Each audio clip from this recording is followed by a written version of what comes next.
ए मामी, ई घर में कोनो बच्चा ही नहीं के जे हमनी के साथे खेले और हमनी के पूरा गांव घुमाए। अंजलि, देखा बबनी का बोलतिया, बतावा उनके बात के जवाब दो। हाँ, या फैमिली प्लान चलता कोनो? ना दीदी, ऐसा कोनो बात नहीं। अरे ऐसा बात नहीं के तो हमनी के दीदी से बुआ कब बनेबू? बोला बोला, अरे बोला बोला अरे बोला बोला बोला बोला अरे बोला ना दीदी, अरे बोला, अरे अरे बोला।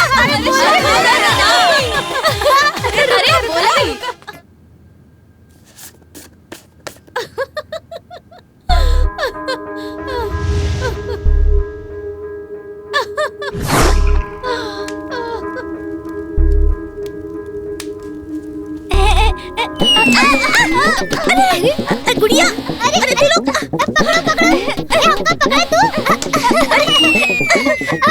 दीदी, ये लोगन के देखी ना, तेरे समझाई ना लोगन के। अरे कोई बात ना, बच्चा हो इंसान, घर में न खेले तो कहाँ खेले इंसान।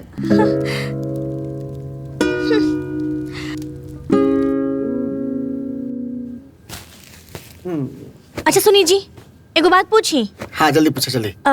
इराउर भाई लोग कब जाई हैं? हम क्या मालूम, जगह जाए वो नहीं जानी। अरे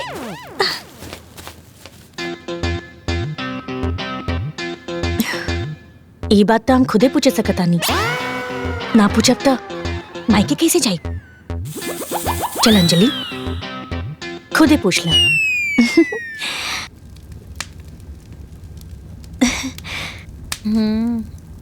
दीदी, हाँ रवा लोगन से को बात पूछी। हाँ पूछा पूछा। हाँ पूछा। बच्चा लोग खेल भी करी है। हाँ हाँ पूछा। दीदी, वो हम ई पूछत रहनी हा कि रउआ लोग यहाँ से अपना अपना ससुराल कब जाइबू?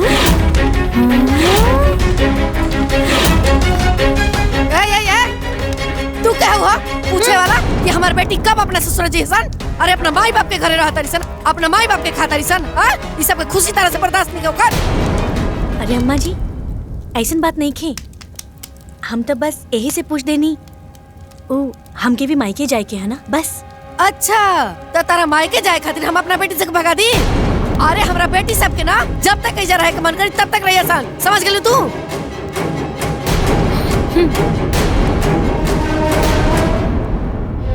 अरे छोड़ ना माई, जाए दे।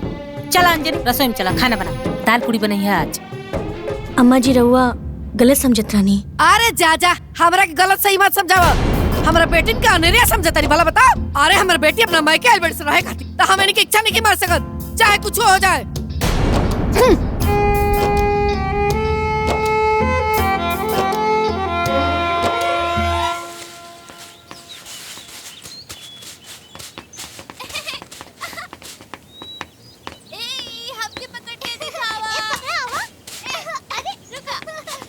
अंजलि जी दीदी, अपन नंदोई जी के ग्रीन टी पिया था, उनका बड़ तलब लागल बा, रोज रोज के आदत हो गइल बा। ठीक बा। हाँ। ग्रीन टी सुखता गइल। अंजलि, हाँ जी दीदी। आई देखा ना, कपड़ा सब सूख गइल बा, तनी प्रेस करके रख दी ना। हाँ? जी दीदी, ठीक बा। प्रेस करके रख दी। ए अंजलि, अंजलि। हाँ दीदी। का करत हऊ? दीदी गेहूं सुखावतानी। अरे गेहूं तो सुखात रही, पहले आवा, हमरे बाले में बहुत ढील काटता, आवा हेर दो। हाँ, दीदी छत पे आ जाई ना, एहिजा उजियार बा, नीचे अनार बा, आ जाई। ठीक बा, आवा तानी, छतवे पर ढील बहुत काटता हो। ये तीनों बहन तो हमके नौकरानी समझ लेले बाड़ी, हुकुम पे हुकुम चलावतारी। एकनी खातिर जितना करी उतना कम बा। अंजलि, अगर तोहरा के मायके जाए के बा तो पहले इन लोगन के यहाँ से भगावे के प्लान सोचे के पड़ी। ए दीदी, कितना ढील बा, ना जाने कितना ढील बा कि खत्मे नहीं की। अरे बहुत काटता हो का। माई भूख लागल बा, तनी खाए के दाना कुछ। माई भूख लागल बा, खाए के दाना। अब ही ले खइले नहीं खा जा तो लोग। ना माई, ए माई, याओ सुनता है ने? अरे का भइल, का भोरे भोरे हल्ला करे लगलू सन? अरे अब ही ले लइका बसिए मुहे बड़ा सन, वो महारानी कहाँ बाड़ी? पता ना अभी तक ले तो ना सुते ले। चल सन देखा सन का करतिया। चलता हाँ चल चल देखा जा। चल पता ना का करती है। चल देखा तड़ी ये बाहर अरे ना रे सुतल नहीं देखा जा। दुलीन ए दुलीन केने बाड़ू हो? अरे तोहर में हरिया कहां बिया? वहां बाहरवा तोहर जीजा जी बच्चा लोग बासी मुहे बा। आ वो महारानी कहां बाड़ी? अब वही ले खाना नाश्ता कुछ मिलबे ना कइल त लइका जीजा जी उपास करियो लोग। जाए के देखा अंदर वो बुखार दे ली। बुखार? कैसे बुखार आ गई?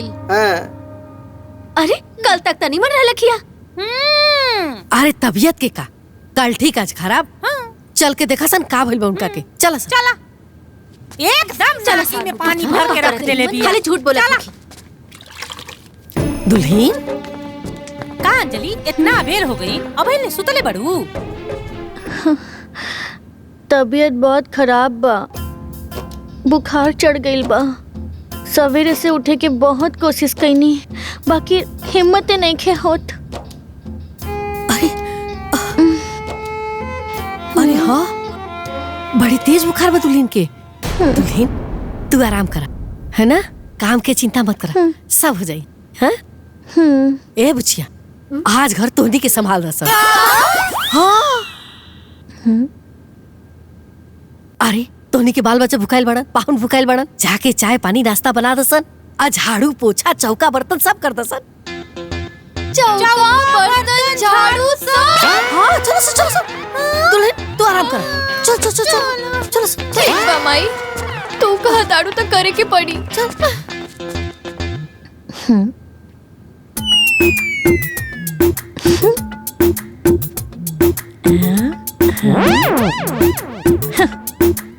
बुखार चढ़ल ना चढ़ौले हैं, जब पूरा दिन काम करे के पड़ी ना तब पता चली।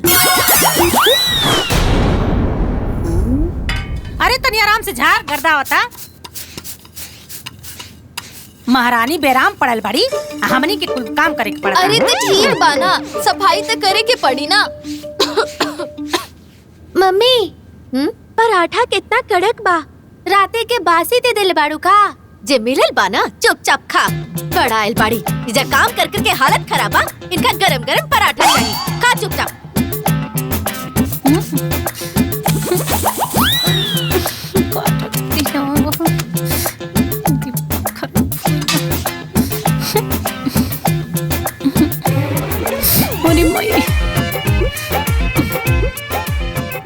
दीदी हमार तो सब काम हो गई, अब तू लोग एकदम साफ से एकदम बढ़िया से करा, हम तो चलत आनी।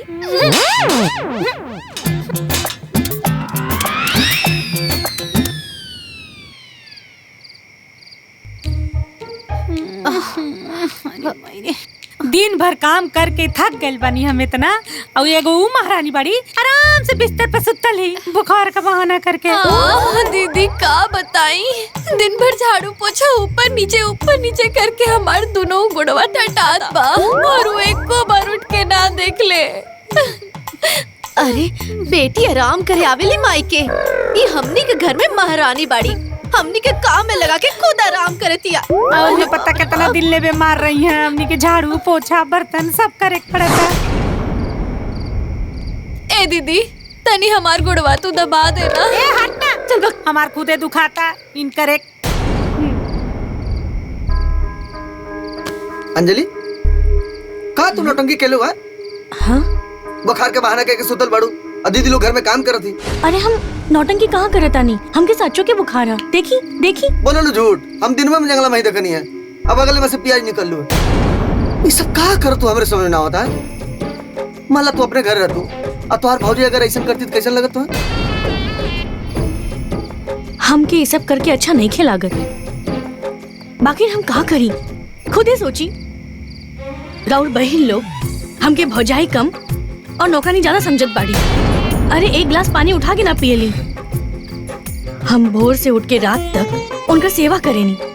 का उ लोग कोनो काम में हमारे हाथ नहीं बैठा सकेनी? बताई। अरे हम वो इंसान हैं, थक जाली, और रोकनी वजह से हम मायके तक ना गईनी। अच्छा ठीक है, हम तुम्हारे बात के समझ थिला, जबले दीदी जी जा रही है तबले तो सेवा करेंगे तो पड़ता है। हम सेवा से कहाँ घबरात हैं, बाकी वो लोग 10 दिन बोल के आयल रहलन ना, 15 दिन से ऊपर हो गई, जाए के नाम ही नहीं खेले। अरे कब जाई वो लोग? तो ऐसे की कदल लोग 15 दिन खातिर आल वहाँ। बड़का जीजा लंबी छुट्टी लेके आल मन, जबले छुट्टी रही तबले लोगों ने यहाँ रही हन। हाँ हो सका अगर नया प्रोजेक्ट खातिर कोनो फोन होना जी तब लोगन नहीं है। नया प्रोजेक्ट?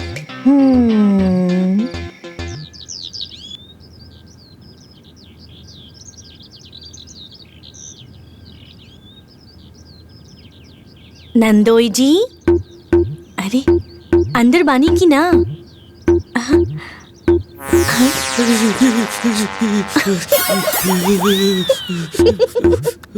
नंदोई जी, एसी बंद कर दिले बानी का? चालू कर दी? नो नो नो नो, एसी रहने दीजिए, बहुत ठंड लग रहा है। कंबल कंबल कंबल की देखिए हम रवा खातिर काले आयल बानी। क्या? राउर फेवरेट हरी हरी चाय। हरी हरी चाय मतलब ग्रीन टी? जी। अरे my favourite. Give me give me give me. ली।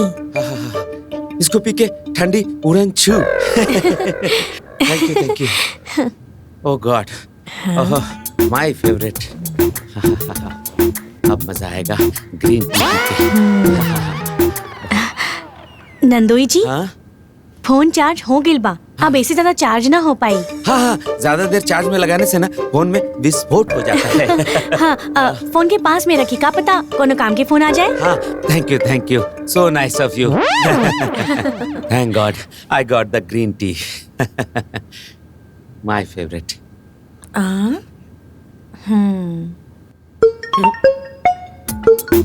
हेलो हेलो सर, हेलो। कल ऑफिस में नया प्रोजेक्ट शुरू होने वाला है। आप कल सवेरे 11 बजे तक ऑफिस ज्वाइन कर लीजिए। लेकिन मैडम मैं अपनी फैमिली के साथ गांव आया हूँ।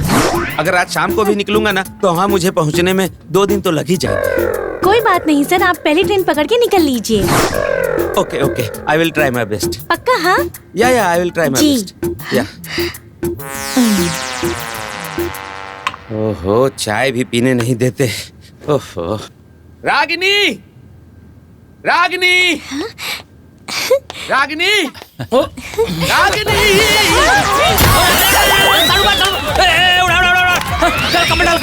ठंडा लग गई। क्या कर रहे हो? अरे का भैल जी? अरे कुछ नहीं, ऑफिस से फोन आया है। 2 दिन बाद मुझे ऑफिस ज्वाइन करना है। आज शाम को निकलेंगे, ठीक है? अभी जल्दी पैकिंग कर लो। अरे आज के तारीख में कैसे टिकट मिल जाए? अरे तुम तो ऐसे बोल रही हो जैसे हमें कहीं से सांसदी का टिकट लेना है। अरे हाँ साले साहब, हाँ आप कह रहे थे ना भारत के किसी भी कोना में कहीं का भी वीआईपी टिकट आपका दोस्त करवा देता है, तो अपना दोस्त को फोन लगाइए और हमारे फैमिली का जरा टिकट करवाइए। अर्जेंट जाना है, ऑफिस ज्वाइन करना है। हाँ ठीक बा करवा दे। हाँ बस हो गया। चलो ये सुनो, पैकिंग करो। का कटवा दे।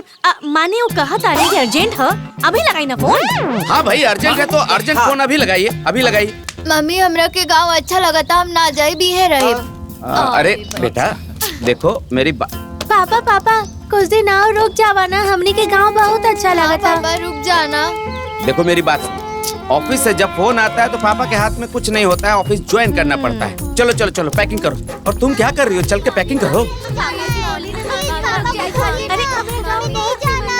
अरे अभी अर्जेंट है। क्या बात कर रही हो?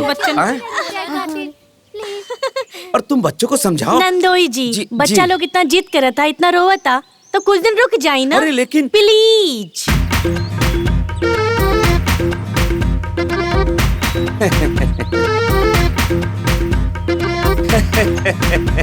सरहद जी, अब देखिए ना, आप जितना प्यार से मुझे प्लीज बोली है ना, मन तो कर रहा है कि मैं रुक ही जाऊं। राइट? चलो रुक ही जाते हैं। ओके, रुक जाते हैं। नंदोई जी, माने बहुत अर्जेंट बात तो जाए, काम के टाइम ये सब बना। अरे अर्जेंट क्या होता है? परिवार की खुशी के सामने कुछ अर्जेंट होता है? एक मेल डाल देंगे कि बाद में आ रहे हैं। राइट? परिवार जरूरी होता है। I am right? हो गया खुश सब लोग? अब बताओ अब ठंडा किसको लग रहा है? सब प्लान चौपट हो गए हमारे।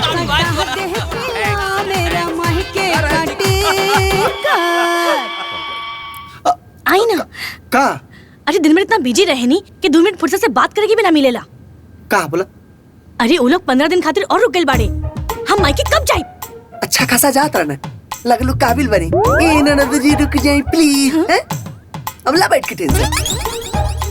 अरे वो तो हम बेमन से बोले रहनी है, हमरा क्या पता कि वो साचे में रुक गई हैं। अब रुक गई ना तब क्या करल? अब दीदी जब अब अपने घर जाइए तब तू जाइया।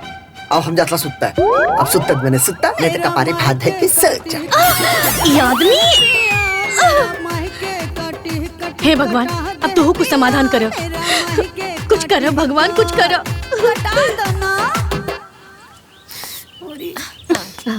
अरे हाँ, और नहीं तका हमरा खातिर तो सब दीदी हम चाय लेके आइल आ बानी। गईली। अरे वाह अंजलि, हमनी के खातिर नमकीन और बिस्किट भी। हाँ दीदी, दीदी चाय ली ही? अरे चाय वे रखा बाद में पिया बाबा ढील काटा बहुत। अरे तो हम है ना, हम ढील निकाले, ली रहुआ चाय पी। निकाल था। हाँ सही कहा। देखा ना एकरा तो हर घड़ी ढीले कहाँ? अरे इधर ही इधर ही। अरे यह काटा था। एगो बात पूछी का? पूछा पूछा। रहुआ सब एहिजे बानी तो सोचे तानी कि आपन मायके घुमाई। मायके? वो कहा ना कि 1 साल से ऊपर हो गए मायके गए। हाँ हाँ जाए के बात चल जा, लेकिन माई से पूछ ल, अगर हाँ कहती है तो चल जा, हमनी के का दिक्कत बा? अच्छा हाँ, ठीक बा। पहले ढिलवा तो निकाला। अरे खत्म कर दे कुल ढील। हम पूछ के आवता नहीं ना, हम पूछ के आवता नहीं, रुकी। अरे अब इन काटा अंजलि ढिलवा। अम्मा जी इनका से कहा कि हमारे मायके के टिकट कटवा दी ना, हम मायके जाए। अरे घर में बेटी दमाद आइल बा, कैसे जीबू तू मायके? अम्मा जी हम दीदी से पूछ ले हैं यार, वो कहली है। अरे वो कहीं है तो तू चली ना जीबू, लेकिन तारा तन दिमाग होके चाहिए ना। घर में बेटी दमाद आइल बा, बाल बच्चा आइल बा, ओहनी की सेवा सत्कार करे के बजाय मायके भाग जीबू। गांव घर के लोग का कही हो कि ननद सवाइली सन ना भौजाई भागल मायके। इतना तारा मायके जाके सुर लागल बा, ओहनी के चल जाइए सन तो चल जाई, जा जाके काम कर। जब देखा तब मायके जाके रट लगे, जरा सा भी दिमाग में। औरत क्या घर में मेहमान आइल बा। नानी माँ एक नई कहानी सुनाइए ना। हाँ नानी सुनाई ना। अच्छा तो तू लोग कहानी सुनबा। हाँ। सुना, एक गांव में एगो किसान रहत रहे, ओकर 4 गो बेटा रहे, आपस में रोज लड़ाई करे सन, झगड़ा करे। किसान बहुत परेशान, चारों के ना 4-4 गो लकड़ी दे कहलस कि तू रह से टूटबे ना करे। बच्चा लोग तू लोग के कहानी तो हम सुनाई।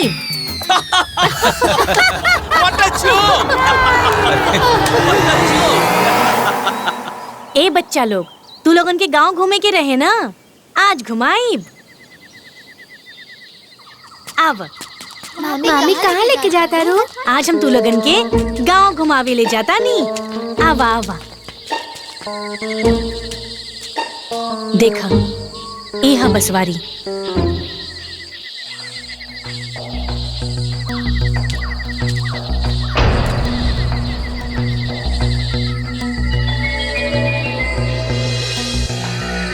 और आज तू लोगन के ई बसवारी के एगो कहानी सुनाई। हाँ हाँ सुनाई ना। ई बसवारी में ना एगो चुड़ैल रहेले। अच्छा डर गई लगा? हाँ मामी जी। हाँ मामी जी वो चुड़ैल दिखती कैसी है? वो चुड़ैल के माथा पे ना बड़का बड़का लाल टीका होकेला। टीका? हाँ, और ओकर अखियां में ना बड़का बड़का काजल होखेला। काजल? हाँ, और ओकर गाल पे ना बड़का बड़का मस्सा होखेला। मस्सा? और ओकर दांत बड़का बड़का होखेला। दांत? हाँ, और वो दांत से ना बच्चा लोग के खा जाला। डर गई लका? हाँ मामी जी। मामी वो चुड़ैल आती कब है? वो चुड़ैल ना रात के निकले ली और छोट छोट बच्चा लोग के खा जाली।